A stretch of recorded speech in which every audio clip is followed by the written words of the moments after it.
Olá a todos e a todas, aqui quem fala é o professor Gustavo e hoje vamos ver uma aula bem maneira, bem legal sobre calorimetria. Só para recapitular, nós estamos estudando aqui física térmica. Nas últimas duas aulas eu falei sobre termologia, que é o estudo da temperatura, e dilatometria, que é o estudo da dilatação térmica. E hoje nós vamos começar aí com o estudo da calorimetria, certo? A calorimetria, como o próprio nome já indica, né, calorimetria, é, é a parte da física que vai estudar os processos envolvendo calor. Né? A gente viu que calor é diferente de temperatura, né, um dizer do tipo, hoje está calor, está tecnicamente incorreto aqui para a gente, não quer dizer que você vai ser sem noção e começar a corrigir as pessoas na rua, né? Mas é, está incorreto, tecnicamente falando, aqui para a física, é muito mais interessante a gente falar, fazer essa distinção entre temperatura e calor, até porque temperatura vai definir para a gente a agitação térmica das moléculas de uma certa substância. E o calor vai ser justamente um tipo de energia, uma energia térmica que é transferida de um corpo para outro quando eles estão em contato térmico. Aqui o contato térmico, gente, não significa que é um contato de fato, né? Dois corpos se encostando, tá? A gente vai ver hoje, estudando os processos de transmissão de calor, que existem maneiras de um corpo fornecer calor, transferir calor para o outro à distância, tá? É, e aí o calor é essa energia que vai de um corpo para o outro, e essa energia que vai fazer o corpo ganhar ou perder temperatura, tá? E um corpo ele não possui calor, ele só transfere esse calor, tá? É energia térmica em trânsito, em movimento, beleza? E aí, existem três tipos de transmissão de calor: a condução térmica, a convecção térmica e a irradiação térmica. A condução térmica ela acontece quando o calor se propaga através de um material condutor de calor, tá? Basicamente, todos os materiais podem ser condutores de calor. Alguns vão ser bons condutores, outros vão ser maus condutores, tá? Vou falar sobre isso já já. Mas vamos entender aqui o que é a condução térmica. Quando eu coloco um objeto para ser aquecido, né, eu forneço calor para um objeto, as moléculas desse objeto começam a vibrar e aí começam a ganhar temperatura, né? E esse aumento de temperatura vai se espalhando, né? O calor aqui que fez a temperatura desse objeto nessa ponta aqui aumentar, esse calor vai se propagando através do próprio material. Repara que conforme o calor vai passando aqui, ó, as moléculas vão ficando mais agitadas e vão agitando as moléculas vizinhas a elas. E isso causa um aumento na temperatura. Aonde que eu consigo ver isso? Quando você coloca uma panela no fogo e aí esquece uma colher lá dentro, uma colher de metal, né? Depois de um tempo, se você for pegar no cabo dessa colher, você pode até se queimar, né? Porque a temperatura vai ser uma temperatura alta. E às vezes o cabo da colher não está dentro da panela, não está em contato direto com o fogo, só que mesmo assim ele aumenta a sua temperatura, ele fica bem quente. E isso acontece por causa desse processo chamado de condução térmica, tá? E aí eu tinha falado para vocês que existem materiais que são bons condutores térmicos e tem materiais que são maus, né, condutores térmicos. Os materiais que são bons condutores térmicos são justamente aqueles que conduzem muito bem o calor, né, que permitem um aumento ou uma diminuição da temperatura com muita facilidade. Geralmente são os metais, mas existem outros materiais condutores, mas o exemplo clássico que a gente tem, já que eu comecei a falar aqui de panela, né, na cozinha, são os metais. Então, por exemplo, colheres desse tipo que são inteiras do mesmo metal, aqui pode ser de ferro ou alumínio, elas são boas condutoras de calor. E aí nós temos os isolantes térmicos, né, que são aqueles materiais que não conduzem muito bem o calor. Eles vão ainda conduzir calor, tá? Só que numa taxa, numa proporção muito menor, tá? Quase imperceptível. E nós temos a madeira, né, como um bom isolante térmico. Por isso que é muito comum você usar colheres de pau, né, colheres feitas de madeira, para cozinhar, né, na cozinha. E aí O outro processo de transmissão de calor que a gente tem é a convecção térmica. Esse processo aqui é importante destacar, ele apenas ocorre nos fluidos, ou seja, o que é um fluido aqui na física? São os líquidos e os gases, tá? Como ocorre a convecção térmica? Reparem nesse GIF que eu separei aqui para vocês. Ele representa a situação da panela, tá? Uma panela cheia de água no fogão. Eu tenho a minha chama, que o fogo, que vai fornecer calor para essa panela, que vai fornecer calor para a água. O que acontece? A água que está aqui mais próxima da chama, ela vai esquentar e ela vai ficar com uma temperatura maior do que a água que está aqui em cima. E o que vai acontecer, né, com essas temperaturas diferentes da água aqui dentro da mesma panela? Quando a água ela é aquecida, qualquer material, quando ele é aquecido, a tendência natural é que esse material aumente o seu tamanho. Quando ele aumenta o seu tamanho, a sua densidade diminui. E se a sua densidade diminui, a tendência natural desse corpo é subir.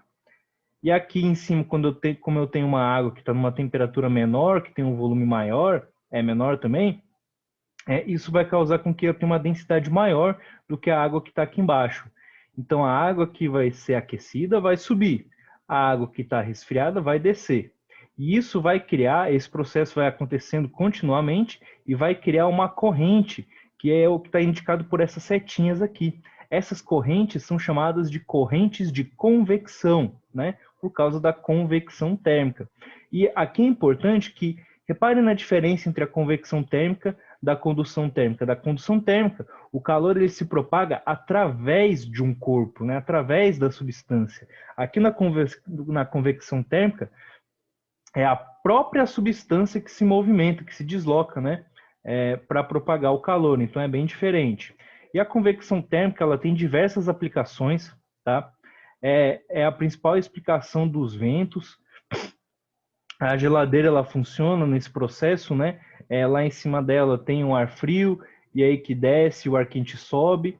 Por isso que geralmente, não sei se vocês já ouviram falar isso, é que o ar condicionado ele geralmente deve ser instalado no alto da sala, né? Então, num ponto alto dentro do ambiente, para que justamente ocorra, ele force esse processo de convecção térmica, né? Porque ele vai jogar ar frio para o ambiente, esse ar frio vai descer e vai causar com que o ar quente que está lá na parte que a gente usa, o ambiente, né, suba, e aí a gente fique só com ar frio aqui embaixo. Se fosse o contrário, né, colocasse o ar-condicionado mais embaixo, o ar frio ia ficar embaixo e aí ia ficar aquele ar quente em cima e não ia adiantar nada, né? Não ia acontecer a corrente de convecção. Isso também explica as brisas marítimas, né? Quem já foi na praia sabe que sempre está ventando na praia. Isso ocorre justamente por causa disso. Durante o dia, ó, a areia ela fica mais quente do que a água. Então aqui o ar que está aqui sobe e aí o ar que está mais frio aqui sobre a água ele vai ocupar a posição desse ar que subiu, tá? Ocorre a convecção térmica aqui. À noite o processo ele é contrário, porque a areia vai ficar mais fria do que a água vai ficar aquecida. Aí o ar quente vai subir aqui na água e aí vai puxar essa brisa aqui do continente, né? Então até fala que durante o dia ocorre uma brisa marítima e durante a noite ocorre uma brisa terrestre. E esse processo ele é responsável pelas massas de ar quente que existem aqui no nosso país, que formam as nuvens, que causam o movimento das nuvens, né? No Distrito Federal, a gente teve uma grande crise hídrica em 2017, justamente por causa disso, tá? Essa massa equatorial continental aqui, ó, ela se forma na Amazônia.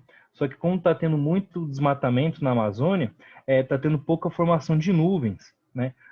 E aí, quando essas nuvens são formadas aqui, elas se movimentam, ó, principalmente para o sudeste, ó, passando pelo centro-oeste aqui do Brasil, ó. E aí, e aí pode ocorrer precipitação dessas nuvens, né, nesses pontos. Ou seja, o que eu estou querendo dizer? Que basicamente a chuva que cai aqui no Distrito Federal ela não se forma, né, no Distrito Federal ou no Goiás, ela se forma lá na Amazônia. E por causa do desmatamento da Amazônia, o ciclo da água é afetado, formam-se menos nuvens. E aí pode ocorrer, né, como ocorreu em 2017, chuva insuficiente, pouca chuva, né? E aí a gente teve essa crise que ficou sem água aqui, teve que fazer racionamento, enfim, foi horrível, né? E uma outra coisa responsável aqui pela convecção térmica, né, que a convecção térmica é responsável, é pelo movimento das placas tectônicas aqui na crosta terrestre. O que acontece? Acredita-se que nós temos a crosta terrestre, o núcleo, né, da Terra, e entre esses dois eu vou ter um manto aqui que é feito de magma, de lava, ou seja, pedra derretida. É um fluido, é como se fosse um líquido, tá? Se comporta como se fosse um líquido. E aí o que acontece? O núcleo é quente, a crosta é fria. Vai ocorrer convecção térmica. E essa convecção térmica vai causar o movimento das placas tectônicas, né? E esse movimento das placas tectônicas são os principais causadores, né, dos terremotos, dos tsunamis, né? Então é algo importante que influencia até a vida aqui na Terra. Vamos agora para a irradiação térmica. É o único processo que acontece à distância, tá? É quando a propagação ele acontece porque a propagação de energia térmica não necessita de um meio material para acontecer, ou seja, pode acontecer no vácuo. Nesse processo de transmissão de calor, o calor ele se propaga através de ondas eletromagnéticas, ou seja, através de ondas, através de luz, por exemplo, tá? Então, quando você se aquece numa fogueira ou naquelas lâmpadas incandescentes mais antigas, né, aquelas amarelas, elas esquentam também, ou o próprio sol, né? O calor proveniente do sol para a Terra é justamente um calor que ele é irradiado a partir da Terra, a partir do sol, quer dizer.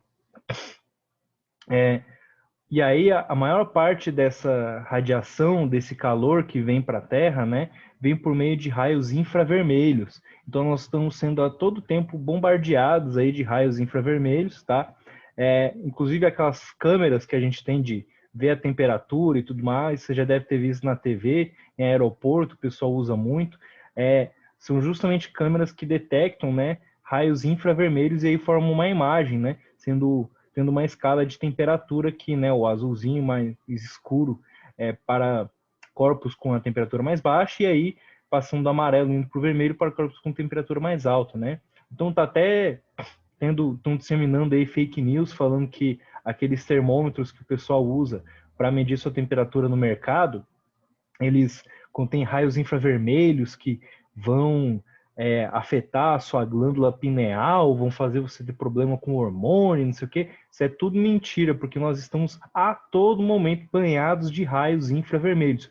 E, inclusive, nós, seres humanos, emitimos raios infravermelhos também. Ó, com essa imagem aqui pode provar pra gente, tá?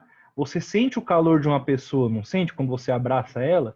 Então, porque todos os seres vivos irradiam calor por meio de ondas eletromagnéticas, por meio de raios infravermelhos, tá?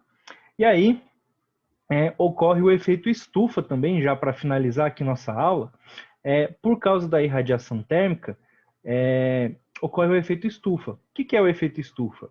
Ó, presta atenção.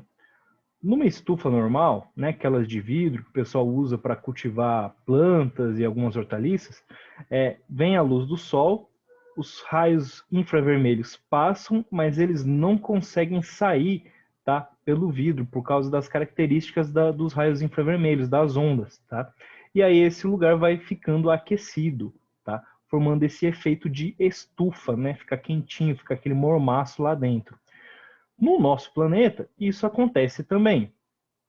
Parte da energia, né, das ondas eletromagnéticas entra dos raios infravermelhos, e aí alguma parte deles consegue sair, mas outra não.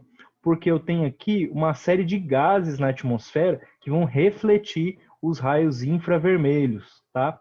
Por exemplo, o dióxido de carbono e o metano.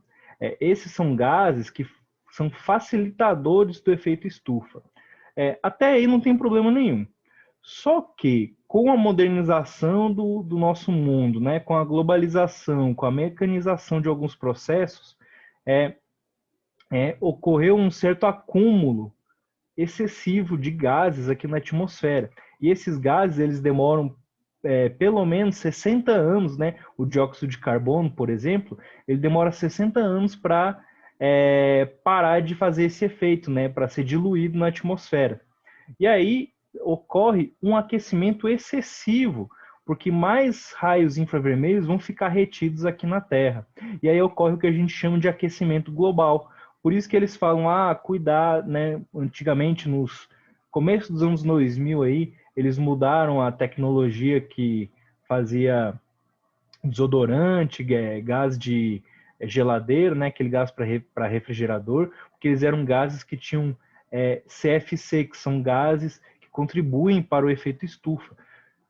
Que fique claro aqui que o efeito estufa não é algo que é negativo. O que está acontecendo é que está ocorrendo o efeito estufa exagerado, né? E isso está causando o aquecimento global. Por isso que eles falam, né, que se a gente parar de andar de carro, por exemplo, eu vou estar contribuindo para diminuir com esses gases de efeito estufa, porque justamente o CO2, o dióxido de carbono, é o gás que é expelido lá pelo um dos gases, né, que é expelido pelo escapamento do carro. Beleza, gente? Então, espero que vocês tenham entendido aí mais ou menos um pouco sobre os processos de transmissão de calor e a gente se encontra aí na próxima aula. Beleza? Tchau, tchau, gente. Até mais.